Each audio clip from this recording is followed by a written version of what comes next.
all know the phrase, it's like finding a needle in a haystack. That's a really good analogy when it comes to penetration tests, and especially infrastructure tests. Because the question that we'd ask, and that I'd implore you to come to your scoping meeting with, is how big is the haystack and how many needles are there in there that we need to find? In networking, it's trivial to create a network that contains tens of thousands, maybe even hundreds of thousands of possible addresses.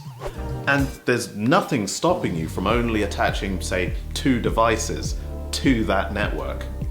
From a pen testing perspective, when I sit down and plug into a network, I have to scan that entire range of addresses in order to find the devices in scope for testing.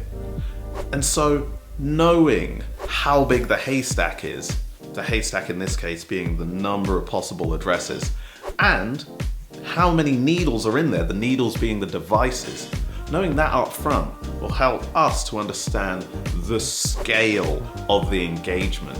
Either way, knowing how big the network is, how many devices are in there, are going to help us to be able to come back to you with a more accurate proposal. That means we spend as much time as we can testing the devices on your network and less time trying to find them.